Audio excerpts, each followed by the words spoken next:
Let me get a sense, if I may, of how many of you have studied Shakespeare before? How many, may I even ask this, how many of you studied Shakespeare with me before? Okay. And how many of you are brand new at the adult level? That is, you haven't studied Shakespeare in college or more recently than college. How many of you, for you, this is a new thing? Okay, great. Shakespeare is an equal opportunity author. It is both easy and hard always to study Shakespeare. It's hard for us and easy for you. That is to say, you keep finding new things. I never get to the bottom of a Shakespeare play or a Shakespeare passage or a phrase in Shakespeare. That's what keeps me going in this. This is my index of what makes great literature. I'm quite nervous about valuative words like great, but it seems to me that one of the indices of greatness, if we're going to have that, or the high value that we put on literature, is that as you return to it again and again, it continues to give you things that you didn't see before. This is also, I should say, one of the great values of literary criticism and literary analysis, that it continues to open up new paths. And just as you think you have gotten really everything you possibly can out of a passage or a scene or a character or a kind of character, a new approach, and we'll discuss some of those during the course of the semester, may open up things that actually one has not seen because one's been looking through a lens of this kind, and we want to look through a lens of this kind. Think of it as a set of filters that you might be putting in front of your eyes to show you the image through green or through red or through indeed rose color. So we'll talk about Shakespeare's plays, and we'll talk about approaches to the plays. And when I say we, this is not the royal we, this is the actual we of those of us who are in this room. I have been teaching Shakespeare at Harvard for more years than I like to admit. I, for many years, taught a lecture course in Sanders Theater, which was a two-semester Shakespeare course. Sometimes people took the whole year of it. Sometimes they took one semester of it. And I wondered years ago how I was ever going to bring myself to stop teaching that course, which was a very wonderful course for me to teach, very exhilarating, and kept showing me new things about Shakespeare and about the plays. And then a publisher came to me and said, how about writing a book about Shakespeare that does that thing that many people had been telling the publisher was wanted, that is to say, provides a chapter on every play. And I did that, and that's what this book, Shakespeare After All, is. And once I published the book, I felt I could no longer teach that course because what I would have said ex cathedra was now in the book. So this course is deliberately called Shakespeare After All. It could be called Shakespeare After Shakespeare After All, I think, because it builds what I have to say in writing into the experience that I hope and that we ask that you bring to these sessions every week. So that each week we ask you to read a play of Shakespeare and also my chapter on that play. And I may, in my remarks, go over some of the things that I've said here. I may not. You should also understand that this, like any piece of literary criticism or literary theory, is interpretation. It is my view of things. It is, I hope, supported by evidence that I bring to bear on the arguments that I put forward, but it is not the only truth, and you may think that in some places I'm actually quite far from the truth, or that I'm actually making an argument that with which you want to take issue, or where you need me to explain further in order for me to persuade you of something, so that we will hope that in the discussion part of our time together, you'll feel free to pose questions both about the plays and also about my interpretation of the plays, or indeed about any other interpretation that you may have read or experienced, or any production that you have seen. Because certainly every production is an interpretation.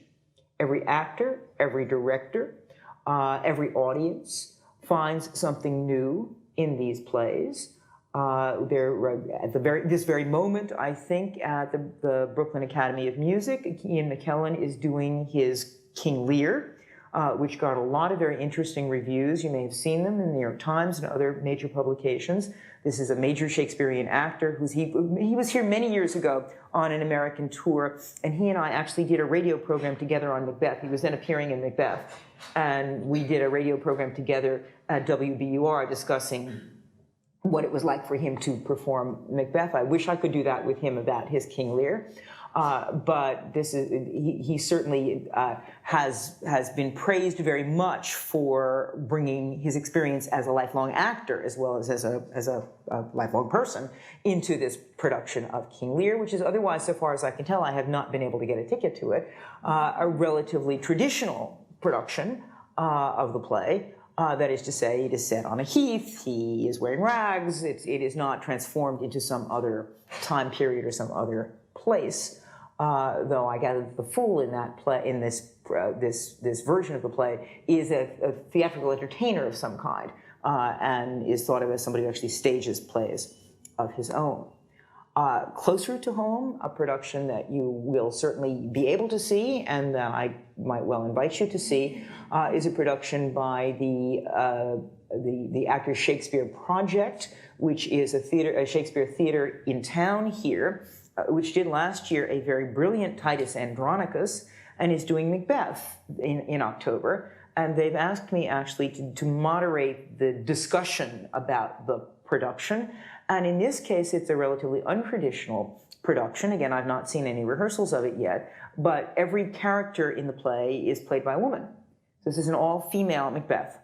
And it will interrogate issues of women and power and issues of gender as performance and a whole range of other things. The Titus Andronicus was done in what would have been Shakespeare's own, the kind of production of Shakespeare's own time, that is to say all the parts were played by men. You may know that in Shakespeare's time, in England, no women appeared upon the public stage, so that every female character in Shakespeare, including those that we have come to rely upon as icons of womanhood or femininity, whether it's Juliet or Lady Macbeth or Cleopatra or Cressida or Portia, that all of these characters are cast for and played by men in Shakespeare's day, which is to say that gender is from the beginning within Shakespeare an invented and performed thing, not a natural or merely imitative thing. And what's fascinating about this to me is that so many of our own stereotypes about what women are like, a Juliet, a Lady Macbeth, a Cleopatra, come from these characters who were initially performed by, played by, and designed for male actors. But the Actors Shakespeare Project is turning the tables on this question and producing an entirely female Macbeth. And the discussion, which will be happening I think the production begins on October 18th, and the discussion, which I'm asked to moderate, is on a Tuesday night, October 30th, and there will be people who are directors and people who are scholars of psychology, and once I get the list of who they are, I'll be happy to share this with you. But we absolutely encourage you to see as much Shakespeare as you can. How many of you have actually acted in productions of Shakespeare? Recently? Fairly recently? Good. Directed productions of Shakespeare? All right. Used Shakespeare in classroom or other teaching situations? Like what? What plays? No, in what kind of situation? Oh, high school. High school teaching, okay, right. Because Shakespeare, the reason I ask is that Shakespeare these days is being used in business schools a great deal as kind of case studies for problem solving of one kind or another. That the plays are so available as kind of the myths of our time, stories that people are thought to be quite familiar with, that they're often being used to exemplify hard choices or leadership issues or racial discrimination or some other current day issue, which is localized in a fictional situation, in this case not a, Jane went to the market and encountered Farmer X, but a story that would have to do with Portia going to the courtroom and encountering Shylock and Antonio. And so Shakespeare has moved into modern culture and into popular culture in this way. So we would encourage you to experience your Shakespeare, our Shakespeare. The Germans used to say unser Shakespeare. Shakespeare is an initially German writer. You should make Shakespeare your own. And in fact, the very beginning of this book of mine, this Shakespeare After All, begins by claiming that we all create, every age creates its own Shakespeare. That Shakespeare is like a mirror or like a portrait whose eyes follow you around the room. That people recognize themselves in Shakespearean characters and situations and phrases, that we think through Shakespeare, that we use the phrases that we encounter in these plays to express the situations of common life, and that Shakespeare is already inside us, whether you have ever studied Shakespeare formally or informally. Before you will come upon things. There's a famous story about a probably apocryphal story about a woman who went to the theater and saw a production of Hamlet and walked out at the interval and said that it was all made of quotations. And that's because supposedly she had encountered it as, as sets of quotes beforehand. But I think that you'll find, even in the plays with which you may be less familiar, that but that's where that comes from. Let me think what would be a, Lord, I'm trying to think of a line from Troilus and Cressida that would function in this way. I had one on the tip of my tongue. I'll think of one. But anyway, you'll find that there are lines that function precisely in this way. So this course is a completely self-contained one. You need not have read the earlier plays of Shakespeare in order to read these. I teach the plays as early and late by preference, rather than by genre, rather than by teaching a course on the comedies and the histories, or the tragedies or the romances, because it's so interesting to me to see what the playwright and his company seem to have been doing and engaging at a given moment in time, that echoes from play to play at a given time period seem to me absolutely as interesting as anything that we could say was determined by genre. And I'll say some things in just a second about these Shakespearean genres and the degree to which they do or don't actually function. But first, if you'll just have a look with me at the syllabus, I just want to indicate to you something about what it is that we are doing, and then I'll say something about what this actually contains. So today we're going to talk in general about Shakespeare, about his times, about the start point really of these so-called later plays, about in the second half of this time period we'll look closely at a couple of passages in order to come to grips with Shakespearean language and see how rich it is. And then we plunge into Troilus and Cressida and Measure for Measure. Again, let me take a kind of census here. How many of you have read or seen Troilus and Cressida recently, in the last 5 years? Great, okay. Measure for Measure. Fantastic, okay. Othello. Because by the time we get to Othello, we're getting to the plays that for a long time in the last century, the 20th century, were thought of as, the great tragedies of Shakespeare. Othello, King Lear, Hamlet, Macbeth. Hamlet is written in 1599, 1600, and does not fall into the later plays category. We'll be talking about Hamlet from time to time. But these other plays, the great tragedies, so-called, became the centerpiece of the study of Shakespeare, really partly as a result of the famous Oxford lectures of the critic A.C. Bradley, who thought of these as Shakespeare's mature tragedies, and the Bradley plays, so-called, became, for the 20th century, the kind of measures of Shakespearean greatness. And I just want to say, as a kind of parenthesis around this, that there have been times in the history, the long history of Shakespearean reception, when the comedies were thought of as more important than the tragedies, when the romances, which are the latest plays that we'll come to in a moment and that will come at the end of our semester, were thought of as the culmination of his work, that the different kinds of plays that Shakespeare writes have been valued by different time periods and different places at different levels, so that we should not automatically assume, because we are ourselves the heirs of the 20th century, that these great central tragedies are the best, the strongest, the mature, the culmination of his work. On the other hand, they are fabulous plays, and they are certainly the work of a playwright working and a theatrical manager working at the height of his powers. But I will want to try to demonstrate to you week after week how remarkable each of these plays is on its own and in conversation with the others and with the times.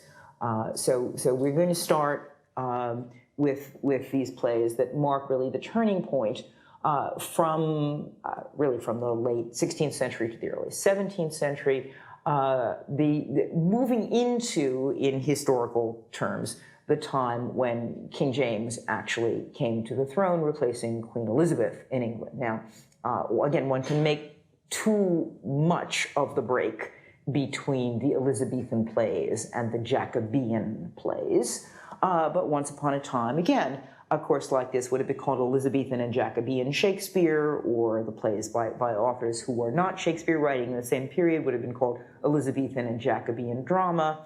And this acknowledges the degree to which Shakespeare and his company wrote and performed in a patronage culture, in a culture in which the monarch and or a set of leading nobles were very determinative in what was approved, in what was performed, or what was disapproved.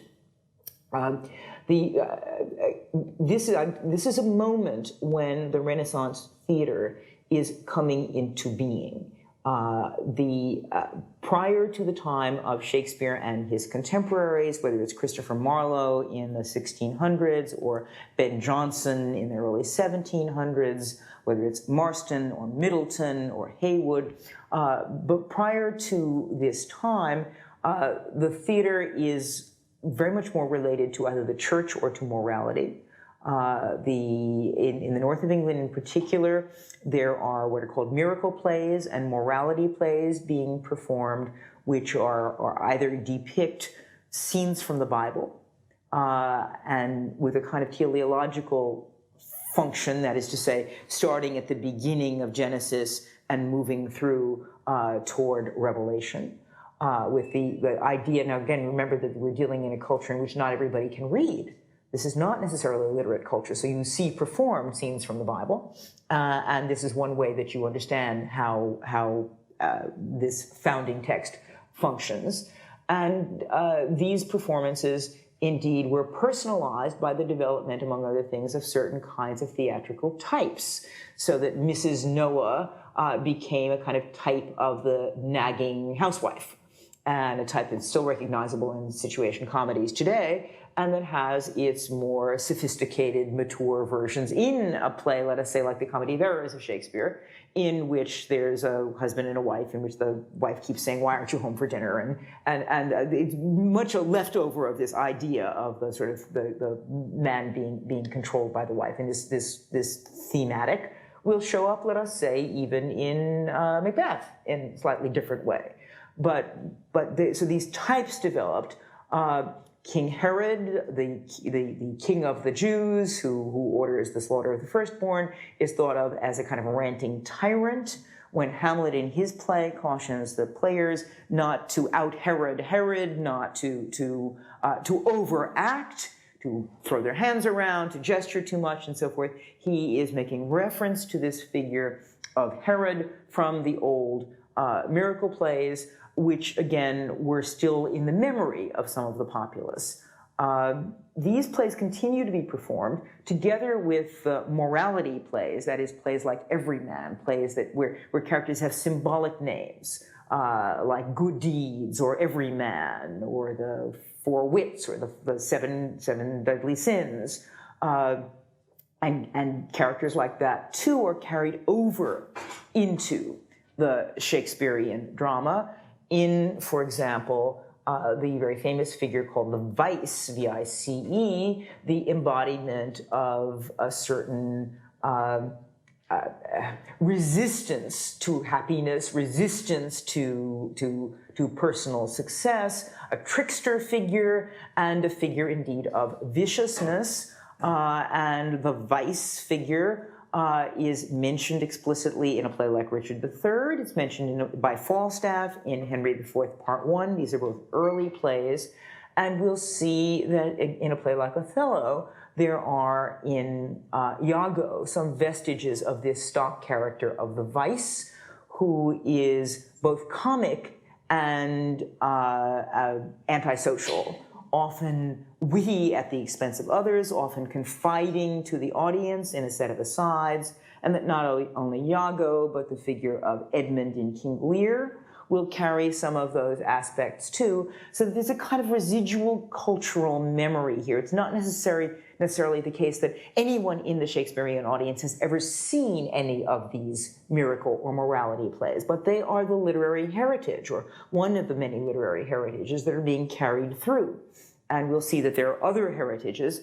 For example, when we come to Troilus and Cressida, you'll see that the recovery of the ancient Greek and Roman texts makes a tremendous difference to how it is that Elizabethan and Jacobean people and writers imagined themselves, that they saw themselves as successor cultures. We talk about the American century. This was, in a way, the Renaissance English century that thought it was recovering and recapturing the glories of ancient Greece and Rome. And so they measured themselves, to a certain extent, against these older cultures. In the late 1500s, Sir Thomas North translates Plutarch's parallel lives of the ancient Greeks and Romans. And Plutarch's Lives was a book that compared an ancient Greek hero with an ancient Roman hero. These Plutarch's Lives in the North translation are one of the many sources for Shakespeare's plays, and especially for his plays that speak about ancient Greece or ancient Rome. But we have to also imagine the writers and the audiences of Shakespeare's day as putting a third comparison figure next to the Greek and the Roman, and that was the figure of their own time, the figure of the Renaissance. How is a Renaissance king or queen or monarch or duke comparable to Brutus or to Mark Antony or to Timon of Athens? And so this comparative mode, this mode that is both referential and comparative, is one of the things that makes it useful to know something about the intellectual background and the theatrical background of these plays. At the same time, there's a radical difference between those plays and Shakespeare's plays, in that the Shakespearean theater, or I should say the early modern theater, the theater of the Renaissance, is a commercial theater being performed in a non-sacred place, in a purpose-built place, in theaters built to be theaters. The first one that Shakespeare's company played in was called The Theater, and it was built in 1576, and its timbers were torn down at the end of the 16th century to build the theater that you probably most associate with Shakespeare. What's the name of that theater? The Globe Theater. And it is built out of, in part, the disassembled pieces of this earlier theater. Have any of you been to the Globe, the reconstructed Globe in England, and on the bankside of the Thames? Very faithful reconstruction, with the company getting increasingly good. I've seen some good things and some not such good things there. But if you've been there, you will know that the acting is played in the out of doors. There's no roof. Therefore, there's no electricity in 16th and 17th century England either. So the plays are performed in the afternoon, and it's a very democratic kind of theater space, in that the below the stage is on a little platform. Below the stage is an area in which people stand and do not sit, and they're called the groundlings. They could bring their own stools, but there's no place provided for them to sit. And then there are tiers of seats around the sides, in which, for a little bit more money, if you were a person with more to spend, you could have a seat. You could even, if you were a person with a good deal of money, sit in a curtained off space and have a sexual dalliance while you were watching the plays. I want you to think about this as being as much like a modern sporting event as like a sacred theatrical event, because food is being sold, dalliances of various kinds of canoodling is going on behind these curtains. People shout out and speak back to the actors. It's a space in which the theater is truly interactive, and there's no front curtain, so that there is an intimacy, a potential intimacy between the actor and the audience, even though the Globe Theater, we think, could have held about 2,000 people. So we're not talking about a space like this. We're talking about a space in which there could be lots and lots and lots of people, people of different social stations, women as well as men, apprentices as well as kings and queens and noblemen, all sitting in this space that became a democratic space. Wrong place. Take care. When an actor comes out to speak in soliloquy, or you may think of it as monologue, soliloquy, the single voice speaking, he or she is speaking intimately to the audience in the theater. And whether what's happening in that soliloquy is confiding one's inner thoughts or confiding a plot or a plan, that is to say, whether it's Hamlet telling you that to be or not to be, that is the question, where you think, oh, to be or not, that is the question, the universal question, or whether it's Iago, as you'll see, coming out and saying, I have it, it is engendered, hell and night will bring this monstrous plot to the world's light, making you his confidant, making you guilty in the theater, because you know what's going to go on that Othello doesn't know, and you are therefore ganging up on him together with Iago because you already know the plan, and you, because of the convention of the theater, cannot warn Othello what's going on. This device of the soliloquy was a way of creating, among other things, a kind of psychological inside for a character. Shows you how the inner workings of somebody's mind would function, shows you their inner thoughts. A figure like Iago or a figure like Richard III or any other, quotes, villain has got to have two faces, has got to be able to make nice on stage while making very much not nice in his own mind or her own mind, and sharing that not niceness with you. So it creates an inside and an outside of a character. And we'll see when we come to look at some passages that it's not only the soliloquy, but the language itself that creates thickness, dimension, a roundness of these characters, that these are not merely allegorical characters, though they partake of allegory. They are not merely symbolic characters, though they have become for us deeply symbolic of ambition, of self-doubt, of true love, of a whole variety of things, because they're Shakespeare. But these are characters who have what we think of as personality. And personality here is, if I can use a technical term here from literary study, a back formation. That is, you develop a sense that somebody has a personality from the contradictions that you sense within their persona, from the resistances that they, should I do this or should I do that? If they have no self-doubt, if they have no internal dialogue, then it's much harder to see that they are not merely cardboard cutouts. But almost every Shakespearean character, from the lowest to the highest, has this kind of dimension, has a hidden story as well as a present story. And this will all be disclosed in language, whether it's the language of the individual or the language of dialogue. Because, of course, we're dealing here with theater, not with lyric poetry, and not with novels. So that every character could represent something that Shakespeare, whoever that was, thought or didn't think. Every utterance made by a character in these plays has its own validity. There is no space, and you'll see this very explicitly when we come to Troilus and Cressida, which is a play very much built on dialogues between people. Somebody says, let's go left, and the other one says, let's go right, and so forth. And there's no way that you can say, Shakespeare's on the side of those who are saying, let's go right. And he's against those who are saying, let's go left. These dialogues are meant to make you understand that there are many sides to these questions. And whether the sides are moral or ethical or aesthetic or romantic or erotic or political, the dialogue is really what you get. We're never going to get to a point where we say, aha, Shakespeare believes this. We cannot know what Shakespeare believes. And so one of the things that I want you to sort of put a big mental X through as we come to look at these plays, and even as we come to talk today, is the question of trying to read Shakespeare's mind. What did Shakespeare think? What did he have in mind when he did this?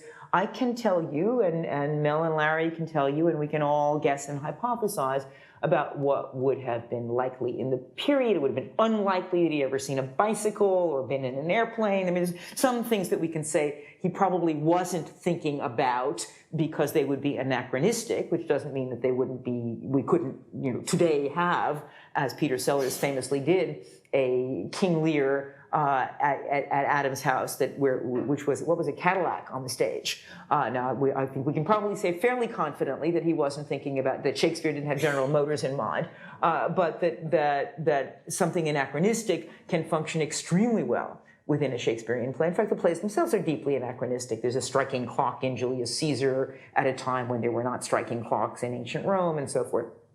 And what, in fact, this business of anachronism does is to show you something about the modernity of Shakespeare again, that Shakespeare is always in the present time as well as in an earlier time. So no matter what the time period or the nation in which a play is set, if it's ancient Greece, ancient Rome, medieval England, medieval Scotland, it's set in that time period.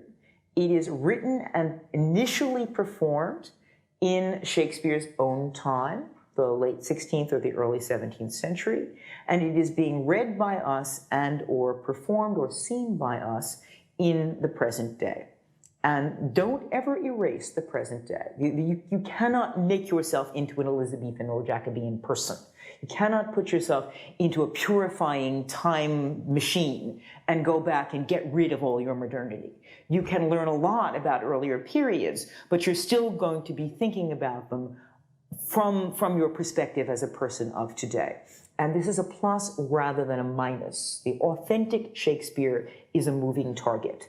The authentic Shakespeare is not only the Shakespeare of the early modern period, but also the Shakespeare that you experience. So on the one hand, we want to be cautious about certain kinds of anachronisms. On the other hand, we want to allow interpretively the function of anachronism creatively here. But we're not going to be able to read Shakespeare's mind.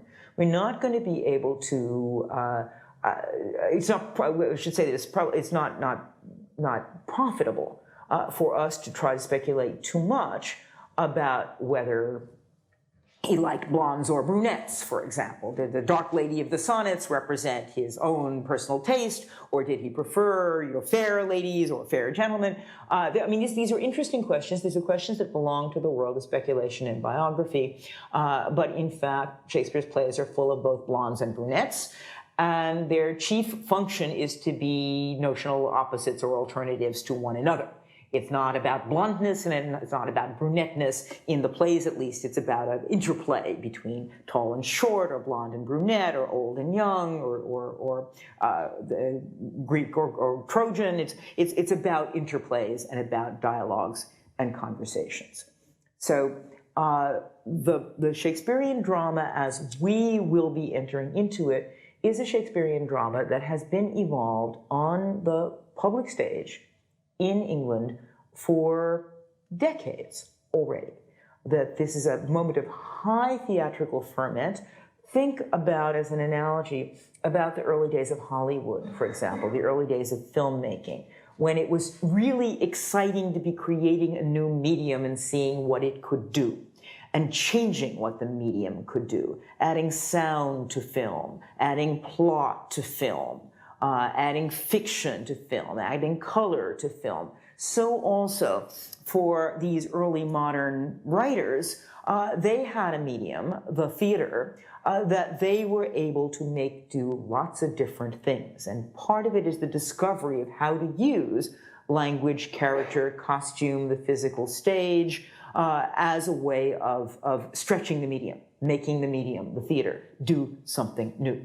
And so there will always be something self-referential about these plays, something meta-theatrical, as we say, theater about theater, some little moment in which people say, oh, this is just like being in a play, or as an actor said, walking on the stage, or Macbeth says, like a poor player who struts and frets his hour upon the stage, that there'll always be some gesture, some acknowledgement that this is a medium, that it's talking about its own possibilities, whether it's talking about language or about character or about costume or about disguise or about impersonation. There's always going to be this meta-theatrical, referential element within the plays. This is not the reductio of the plays. This is not the only thing that they are about, but they are about the medium just as they are about the narrative and the characters and the language.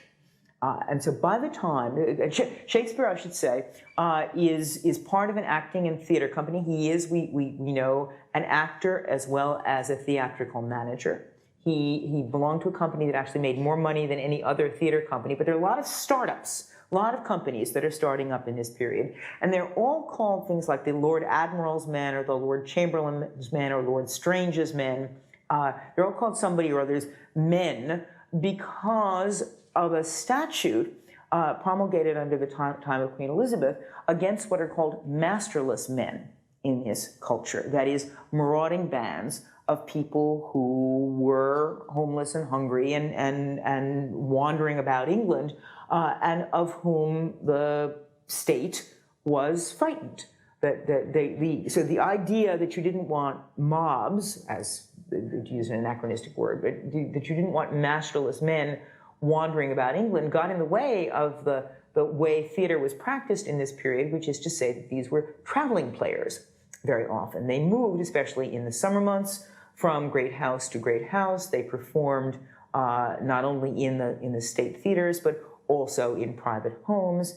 And especially when there was plague in England, which there was frequently, especially in the warmer months, if there was plague for too many days, the theaters were shut down by the state. And in order for the players to make any money, they had indeed to go traveling. So traveling groups of male actors were masterless men unless they were, in fact, had a master. And so if you had a patron of your company, Lord Strange as your patron or the Lord Admiral as your patron, you were not masterless. You belonged to an acting company, and you could be legitimate. And that's why these so-and-so's men functions here as a kind of cover to allow these acting companies to function. This is kind of early capitalism. This is the beginning of, you have a product or a service to sell. And Shakespeare's company, which began as the Lord Chamberlain's company, and then when King James came to the throne, was adopted by the king, who made himself their patron and became the King's Men in 1603. This was the most successful company of many successful companies in Shakespeare, in early modern England. And the plays that they wrote and the plays that they performed it's not like Cats. It's not like something runs for 400 performances. 10 is a good number of performances in this period. So they're rehearsing, they're learning a new play in the morning, they're performing in the afternoon, they're maybe writing a play at night when they're not drinking. And the plays are performed in repertory. The plays are performed not a solid run of one thing, because again, you've got an audience that's before television, before radio. There are very few books around, actually. This is a major entertainment. This is a kind of entertainment that along the banks of the Thames functions side by side with bear baiting and it's Michael Vick. It's all kinds of animal things. There are dogs. There's cockfighting. There's all kinds of displays. It's a much more robust era than our own. Public hangings were among the most popular popular events to be attended by audiences. So that this is a kind of entertainment which has a major social function and a major kind of collective social function. And just to give you an idea, an apprentice's daily wage would be about the same amount of money as a ticket to the theater. So they are writing and performing and inventing and being rivalrous to one another. And the theater flourishes under Queen Elizabeth, who is very interested in it. And so the early plays very often have some glancing reference to her, it's full of empowered young women who become strong. And then King James comes to the throne in 1603. And it's about this time, so actually a little earlier than that we're going to start, but it's about this time that our plays begin. And James is very different from Elizabeth. James is the son of Mary, Queen of Scots, who was Elizabeth's great rival and whom Elizabeth had beheaded. James was King of Scotland, James the Sixth of Scotland, and he was, since Elizabeth is the Virgin Queen, she does not have a husband, she does not have any heirs of her own body. And she kept control of the state for a long time, partially because she did not have to share her power with a man, and she did not have children who would succeed her. And so James is her heir, and he inherits the throne from her in 1603. And the plays that we're going to be looking at are all plays, or mostly plays, that are produced under the time of James. Again, one can overstress this. When we come to Macbeth, we'll talk about James's interest in witches and witchcraft and the degree to which writing a play that was about witchcraft was certainly a gesture that would have been of great interest to the king. And I can talk to you when we come to Measure for Measure even about things that people have said about the Duke in Measure for Measure, the Duke of Dark Corners, as he's called, and how he seemed to some of them, to some critics, I should say, to resemble King James in his penchant for spying from afar, having intelligence brought to him of what was going on. James was a very peculiar guy in lots of ways. He was a scholar. He was also very interested in the court masque, in a certain kind of court performance. He had very strong feelings about certain political matters and certain historical matters, and we'll talk all about these as we go through. But the plays that we're looking at are the plays that are, roughly speaking, the second half of Shakespeare's career, starting about 1603 and moving through to The Tempest, which is we think a play written in 1611 and performed in 1611, which is often misguidedly described as Shakespeare's farewell to the stage. In fact, he didn't say goodbye to the stage in 1611. He wrote at least one other play completely on his own, which we're not going to have time to look at, Henry VIII, or All Is True. How many are familiar with Henry VIII, or All Is True? Okay, great. He collaborated with other people on other plays at this point. Shakespeare's born in 1564. He dies in 1616. And the first folio of his plays is published in 1623, which is to say, he did not design it. It is published as a homage to him by two members of his acting company, Hemmings and Condell. And they publish it in folio form, which is a great big, I wish I'd brought one in, a great big form, which is normally used in this period for sermons and for learned information of various kinds, not for plays, which were thought of as trash, thought of as paperback books of their time. As Sir Thomas Bodley, when he built his library at Oxford, forbade play scripts to be put into the Bodleian library because they were, he said, baggage books. They were trash. They were low. They were were too funny and too dirty and not edifying and so forth. Shakespeare's plays aren't the first plays to be published in folio form. Ben Jonson published his own plays in folio form in 1612, and he was a great classical scholar, had the word opera, meaning works, lettered on the spine of the folio, and he took a lot of heat for publishing plays in the folio form. It's as if you were to do, an opera out of South Park or something like that, that you would be bringing together two things that would sometimes be thought of as not cohering. But the first folio is, so to speak, the first authorized collective publication of Shakespeare's plays. Before that, the plays are published in quarto form, and a quarto is about this size. It's a piece of paper folded to be about this size. And so they are like little paperbacks, and some of them are authorized and some of them are not authorized, and some of them have the playwright's name on the title page and some don't, because the playwright isn't really the most important person at this point. The person who made money out of the quartos was the bookseller, not the playwright, not the company, but the guy who actually produced the physical object. The playwright is, the copyright appears in English law in the beginning of the 18th century, 1710, the Statute of Anne. Before that time, authors don't really own their works in the way that we think of authors as having copyright rights. So there's a lot of borrowing back and forth, a lot of creative borrowing. But the first folio of Shakespeare's plays is what divides the plays into these hypothetical sub-areas of comedies, histories, and tragedies. Sometimes plays are sort of on the cusp between one status and another. Troilus and Cressida is one such play. Is it a comedy? Is it a history? It's not quite clear on the title page of one version. It claims to be one thing. On the title page of another version, it claims to be something else. These categories are categories that are invented and made to be played with. In other words, there's no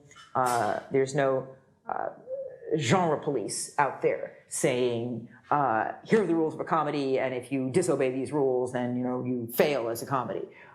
In fact, what we'll see as we come to look at these plays is that all comedies have bits of history in them and bits of tragedy in them, that all tragedies have bits of comedy and bits of history and so forth, and often very, very, very self-consciously so, and that they kind of push against these genres.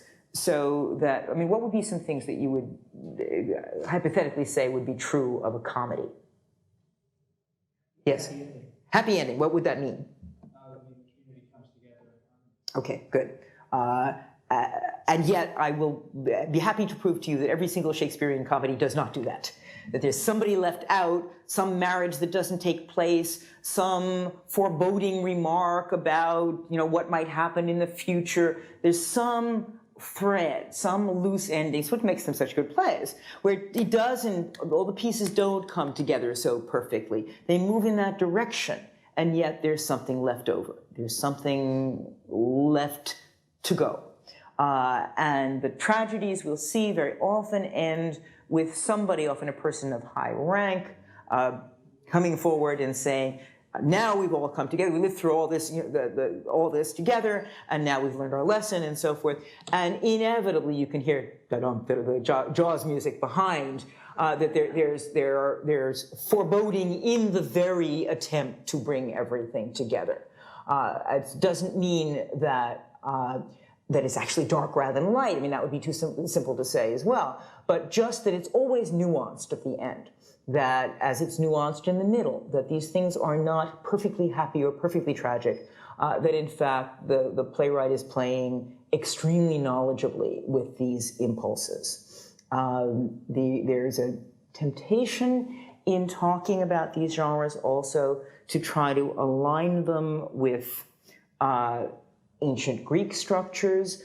A Shakespearean tragedy is not very much like a Greek tragedy. It has certain broad structural things that we could say that it has in common. It has recognition. It has discovery moments. But in fact, they had a notion of how it was that classical tragedy was written. There was this idea that somehow a good play had unities attached to it. If you go back and you look at Aristotle's poetics, you'll see that he talks really about play should have unity of action. That is to say, it shouldn't be disparate. Shakespeare's plays violate this notion of the unity of action all the time by having, for example, double plots. Anybody who knows King Lear knows that there's the Gloucester plot and the King Lear plot, and that the two plots will come together. That's what makes for an interesting Shakespearean structure, but it's not quite the same as unity of action. Unity of the Elizabethan Jacobean period thought that also there should be unity of time and unity of place, and you'll see that these plays violate those supposed precepts all the time.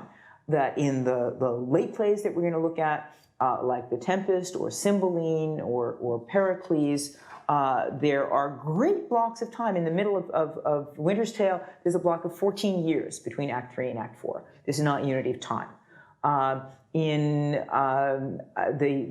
Pericles, the action is set, as the stage direction says, dispersedly in many Mediterranean countries. So this is not unity of place. These plays, again, have somewhere in the back of their minds this idea about unities, but they have them there in order to sort of push against them. And in fact, the idea of these three unities was slightly a Renaissance misreading of Aristotle. The idea that time, place, and action were the three unities. Action is really what Aristotle seems to speak about. And action here for us would have to do, again, with whether there was something satisfactory or fitting for us in the ending of the play. So I meant to direct your attention to the syllabus, and I'm going to now go back just through it, just to say out loud that we're going to do Troilus and Cressida, and then Measure for Measure, both plays that have sometimes been described. There was a time in the early and the middle part of the last century, the 20th century, when these were described as problem plays or dark comedies. The phrase problem plays, and we'll talk about this more when we get to these plays, was really borrowed from the middle plays of Ibsen or of Shaw, plays that seem to be about social problems, problems of the culture, whether it's water pollution or syphilis or women's rights or something like that. This is where this phrase problem play comes from. And these plays really are about, the Measure for Measure you'll see is a city comedy. It's about a corrupt society and how you can fix that. They're whores and pimps. It's not kings and queens. And so these plays were sort of diagnosed as problem plays, borrowing this epithet from the early 20th century dramatists. They are problem plays after a fashion, but this is a kind of made-up title, and it's not one that's used very much anymore. But they are deeply and interestingly problematic, and they're plays very much about sort of emergent characters and character types. Othello, King Lear, Macbeth, I don't really need to say anything about why they're here. Antony and Cleopatra is, in my view, one of the most magnificent plays in the entire Shakespearean canon. I never like to play favorites here, but I love this play. And it's great fun and exciting and exhilarating to talk about. It is a, quotes, Roman play as well as a tragedy because it's set in Rome and in Egypt. And Coriolanus is also a Roman play, but where Antony comes at sort of the end of the empire, Coriolanus comes at the very beginning of Republican Rome or nascent Rome. It's a very different moment, and it's a long time period in Rome, so we don't think of these as exactly the same time period, even though they're both, quotes, Roman. And then we come to this cluster of four plays, Pericles, Cymbeline, The Winter's Tale, and The Tempest, that have been variously called romances or late plays or tragic comedies or a variety of other things. All of these, again, labels that people have used to try to control them a little bit, to give them a generic expectation that would allow for you to know how to read them or how to perform them. When we come to talk about them, I'll say some more about the genre of romance, the adventure, the fantasy tale, and so on. But we'll encounter an encapsulated romance much earlier when we get to Othello, when we find that Othello has told the stories of his adventures as a hero in uncharted territories, fighting against monsters and tribes and sea figures and so forth, in such a way that he has enchanted Desdemona and made her stop what she was doing and stand dumbfounded and listen to him. And the stories that Othello tells, even though they're his actual stories, are really romance stories, stories from a kind of romance genre. So the romance is a term that really begins at the end of the 19th century. These plays become called romances, and it's meant to kind of praise their fairy tale aspect. This is the great Victorian period in which fairy literature is interesting to people, in which empire is also interesting to people, and this idea of adventuring beyond the local.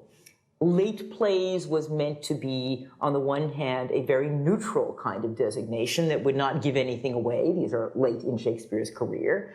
But I think that we need also to think about them in the way in which people talk about late style these days, say the late music of Beethoven, or the kind of work that is done, or the late work of Rembrandt, kind of work that is done by an accomplished artistic master toward the end of a career, when what you can see very often, and we'll see this with these plays, is a mere, if it were Rembrandt, a mere pen stroke, a mere gesture. You wouldn't have to paint the whole canvas thickly. You could have a sketch would show you the whole figure behind it because the gesture is itself so accomplished. We'll see that with Shakespeare, that these characters are often sketched rather than fully formed because they're referenced to characters we met earlier in Shakespeare's plays.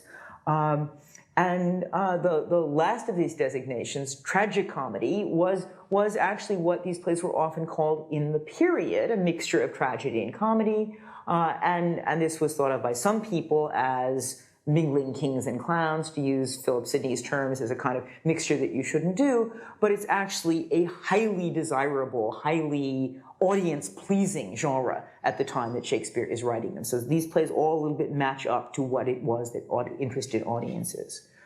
We will now come and take a little break. We're going to always take a break in the middle, and this is partly, again, to think about the medium, partly a break that is enforced for us by the fact that we have tapes rolling and we come to the end of the tape, but this is also time for you to take a little breath of air, walk around if you like, use the restroom, come back in about 5 minutes, and we'll begin again.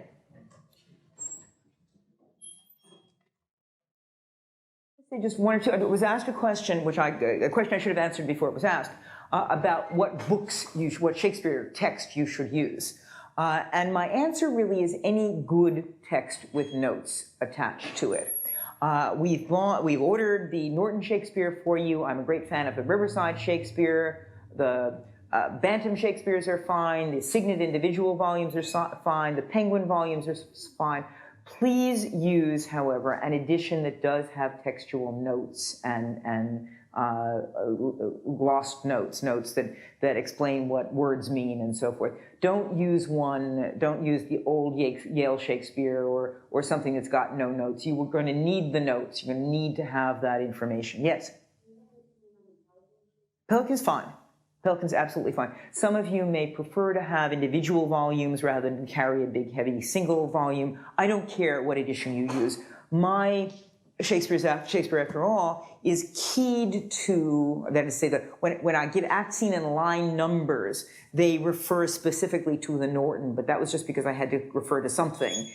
And the reason that line numbers will vary from edition to edition is because Shakespeare writes in prose as well as in verse, and a line of prose depends upon how wide the page is. So you will find that there's a slight variation if you're using the Riverside or the Pelican, and I say Act 3, Scene 2, line 42, it could be line 46 in your edition, but you will find it easily, and that's not sufficient reason to buy the Norton rather than some other edition. I do, however, insist that you buy this. But what Shakespeare edition you use really is, it doesn't matter to us. One of the editions that has the most notes is the Arden, which I do recommend if you want to invest in some interesting, something that's edited very, very fully. But whatever you have is fine with us. I'm now rather inelegantly going to take off these various microphones and give them to Mel so that she can explain the web component of the course, which is one of its most exciting aspects. And as Mel suggested, very often we hear people, because people become so involved with Shakespeare, and it does feel so familiar and so appealing, that people will say, well, you know what, I get the feeling that, or I was just wondering whether. And utterances like that, which are absolutely human and instinctive, fall into the same category as, why did Shakespeare do X? There's no proof that can be evidenced from that. So I get the feeling that is going to be answered by us by saying, well, what in the text do you think has given you that feeling? And we're going to want you to go back to the language or the gestures of the plays in order to say, well, I see that I get the feeling that Hamlet is a stunted adolescent because he is spending so much time worrying about his mother rather than about anything else. That's not a particularly good example because it's so general an example. The other thing I should say is that it's not so much about what not to do as the pleasures of what you can do with Shakespeare, and the enormous pleasures of what you can do with Shakespeare are to encounter the plays as intimately and specifically as possible. So we thought we might start with some passages for the time that we have left and read through them and try to encourage a general discussion. Larry does have the microphone, and so I guess, so Larry, you got a microphone, right? So can you be my other on the dialogues and be understood? Okay. You want to be Cleopatra or you want to be Dolabella?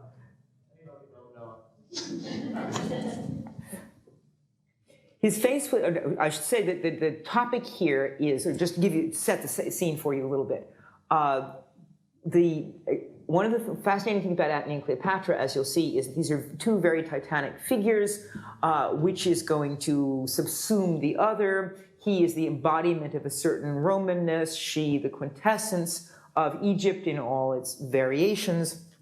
And the structural answer to who wins is that Antony dies in Act 4 and Cleopatra lives through Act 5. So here we have Act 5, Scene 2, and Cleopatra is conversing with one of Antony's soldiers, Dolabella, about her imagination of Antony. And you'll see when we come to the play that everybody has a fantasy about Antony. Everybody talks about Antony in some extraordinarily symptomatic way. But this is a particularly powerful one because it comes after his death. And so automatically he's aggrandized.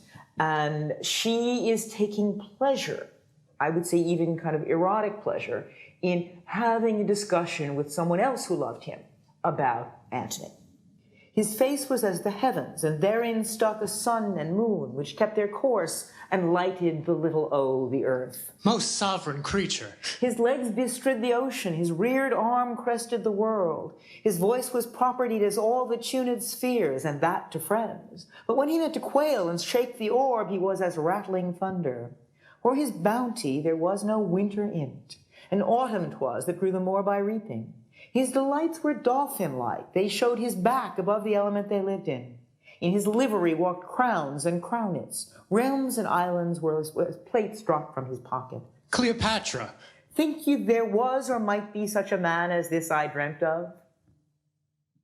You remember the next line? Gentle madam, no. Gentle madam, no. This is your fantasy. So let's look at this fabulous passage. And I'm so glad that Mel did the plates thing, because silver plate is the sort of medial thing. You've heard about, plate in that sense, but the idea that plates were coins is one very good example. What do you observe in this passage? It doesn't have to be what does a word mean, but what do you observe about the language of the passage? You're going to have to raise your hand and get Larry. I'm sorry. This is quite cumbersome. No, down here. Down here. There will be 2 microphones. In future. This will get better.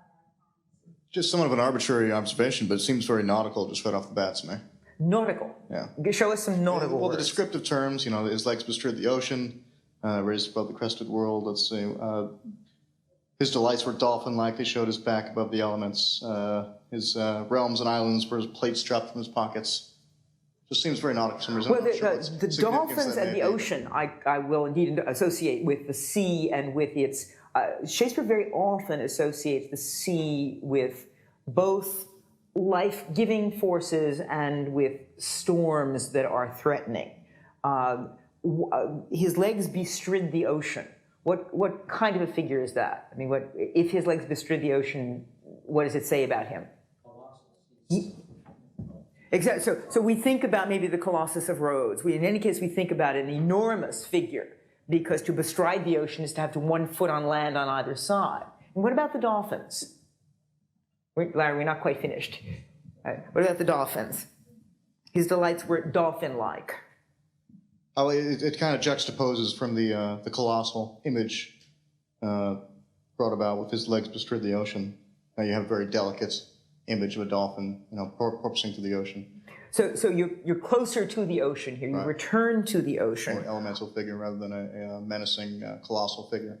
And the semicolon, and again, Shakespearean punctuation is all imposed by editors, so that you shouldn't, in general, make an argument about a dash or a period or something, because these things will vary from moment to moment. Punctuation in the Elizabethan Jacobean period was an evolving art, and there were lots of theories about it. But here the semicolon seems to suggest that they showed his back above the element they lived in is an explanation of what dolphin-like meant. There's a kind of physical image. What does element mean here? It's the water. Now, element in this period, you'll see that, well, I guess we're not reading 12th night, but the element could be air, it could be water, it could be the sky, but it does have to do with how many elements in general were there thought to be? 4 elements: air, water, fire, and earth. And this is this old structure of, very much older than Shakespeare, of thinking of the world in these 4 parts, comes back in play after play after play. That we'll see in the Tempest, that there seems to be a sort of split between the characters that are airy and fire-like and the characters that seem to be earthy and water-like and so forth. So exactly, we have a kind of microcosm of the world here in the showing of the elements in this passage. What else? There was a hand behind you. All right. No more? No. This gentleman here? Here. Well, along the same lines and in a more general sense, just the use of the heavens and as all the tuned spheres and as rattling thunder makes him sound godlike or attuned to the heavens and things larger than the earth. He's hugely magnified. He has become a creature much bigger than the ordinary human. Remember, she's having a conversation with a human being, and she's describing this apotheosis of Antony, where every single thing, his arm crested the world, his voice was propertied. What does that mean? Propertied. Does it mean? I don't know. It has the properties of? Having the properties of, yes, exactly. And it comes from the word proper, meaning your own. So it was propertied as all the tuned spheres. Now again, here's the idea of the music of the spheres. This is, again, an old notion about perfection, that the planets travel and they make music as they travel. There's a wonderful poem called Orchestra by a poet called John Davies that writes about this. But because we're fallen, because we're mere mortals, we can't hear that music of the spheres, which is the sign of heavenly perfection. But Antony somehow is that music of the spheres. His voice was propertied as all the tuned spheres, and that to friends. It's the perfect sound, all the way over here. Sorry. It also seems, it seems like not only perfection, but a kind of a tyrannical perfection. It's she's evoking all these images of nature, but they're not images of human nature. The one thing that struck me was the sun and moon, which kept their course and lighted the little O of the earth. Not only is he sort of shedding his light, but he's also controlling. Why do you say tyrannical, though? His dominating, I can see. Tyrannical, say why? Well, that might just be me being a little hyperbolic or hyper. Well, but a tyrant. Yeah. I mean, even in this period, a tyrant has a not only controlling but a kind of politically negative valence to it. I want to be clear whether you're suggesting that there's something inadvertently or deliberately negative about this figure. Well, when he meant to quail and shake the orb, he was as rattling thunder. Suggests that he had one of his methods of keeping it seems like she saw him as a. All right, let's not do it seems like. Let's not do it seems like. Go back because we can do it a different way. Go back to the previous line. When his voice was properties of all the tuned spheres, who was he talking to? To friends. To friends.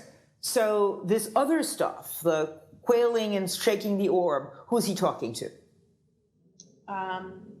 To anyone he meant to intimidate. Sure, the non-friends, whether they're enemies, whether they're inferiors, whether they're right, we don't know what they are, but they're not in the others than friends. To quail, what does to quail mean here? Sorry? Yes. Now, it's not that he is quailing, but he's making somebody else quail in this case. This is a kind of transferred epithet. And shake the orb. Right, and I think the shake the orb with the sun and moon which kept their course and lighted the earth, and for his bounty there was no winter in it, and autumn 'twas that grew the more by reaping. Right. Let's just pause on that image for a second. And autumn 'twas that grew the more by reaping. What kind of an image is that? What's happening in that image? Yes. There's the season of death. There's always the season of autumn is the season of fruition, or when we harvest. Say the first thing that you said because it wasn't captured on the tape. There's no season of death. There's no here. season of death. Yes, that the autumn. This is very much like Keats's Ode to Autumn, and in fact, I think Keats's Ode to Autumn is very much influenced by Antony and Cleopatra.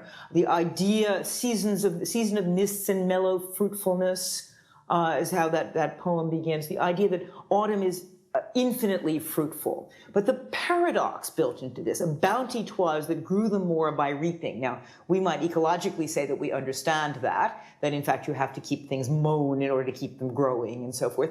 But there's meant to be a kind of paradox here that somehow the more you pluck from the tree, the more fruit grows on the tree. The more you take, the more he gives. This is not the first time, and we'll see this, that Shakespeare uses this very image. He uses this same image for Romeo and Juliet as he does for Antony and Cleopatra. That the idea that love is infinite, that bounty precisely comes out of love, and that it cannot be measured by ordinary monetary or numerical or space or time limits. It's about something else. It's about infinity in replication, about infinity in space, about infinity in generosity. So good. So the sun and moon, I think, is crucially important to sort of, and think about this as a kind of cinematic moment in which what was he like? Well, he was like, something celestial, and kind of zero in on the sun and moon, and then you kind of come down. This goes back to what you were saying about the ocean then turning into the dolphins, where from way up here where you see the sun and the moon, you're in the hood blimp or something, you're not going to see those dolphins. It's only when you see the ocean and you can come down closer and closer and closer till you see the dolphins, and you get to the plates in his pocket. So you're all the way now down, focused on him. But what's in his pocket? What's in the pocket of this colossal figure? Is it really plate? its realms and islands were as plates dropped from his pocket. So you have simultaneously the figure of a man with coins in his pocket and the figure of a colossal figure with countries and islands spilling out of his pockets because he owns so many of them. He is a figure of the earth. Look back through this passage and see how many times the word as appears.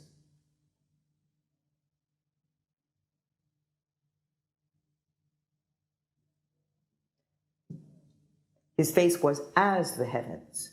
His voice was properties as all the tuned spheres. The realms and islands were as plates dropped from his pocket. So you have both comparison and metaphor here. You're dealing both with the sense that she is always in control of generating these images, and also with the overpowering beauty and intimidation of this huge figure itself. It's a wonderful passage. It's a wonderful passage because it performs what it describes. It starts big and it gets small, and it describes precisely both his majesty and also his accessibility. And at the same time, she is talking to a realist. She's talking to a Roman soldier. And so he keeps trying to interrupt her as if she's having some kind of fugue-like fantasy that he thinks it's dangerous for her to carry on and have. Most sovereign creature, Cleopatra. And finally, when she says to him, think you there was or might be such a man, that's like, as this I dreamt of. Gentle madam, no. Her answer, you lie up to the hearing of the gods. So she just rejects his rationalization. She rejects his idea that no man could be that big or have that much wealth or have realms and islands in his pockets. You lie up to the hearing of the gods. She's going to make her own reality. And that's what we see her do from this part in the play on to the end. How are we doing for time? We're just about, I think, out of time. Let me, rather than start another passage, which I think we don't have time to do. Yes, sir? What's the reference? What can we infer by the reference to the little O of the earth? Yes, thank you so much because the O, this is a great question. O is a round figure. It is at this point both the letter O and also the number 0. This is precisely the moment in European history when the 0 comes from Arabic numbers into use in England, and you'll see in King Lear and all over the place, the tremendous fascination with the power of 0, with the cipher, with the idea that a 0 with a figure in front of it becomes 10 or 100 or 1,000. But we're also dealing with what in Henry V, he describes as the wooden O, that is the theater, the globe theater, which we think had 16 or 18 sides, which was as close as they could come to making something actually round here. And the wooden O became a phrase to describe the theater space. So the little O, the earth here, is 0, it is O, it is 0, was also, because a circle was also the figure for everything, because it was perfect. It was round, it had no beginning and no ending. So we have the perfect circle, everything. We have the 0, which is nothing, and we have the theater, which is the place that mediates between everything and nothing. And we have all of that in the O. And that maybe is as good a place to stop as any. We'll see you next week for Troilus and Cressida. Please bring your plays with you. And please do come with questions, because we are going to ask 4 questions and depend upon your questions. Thank you.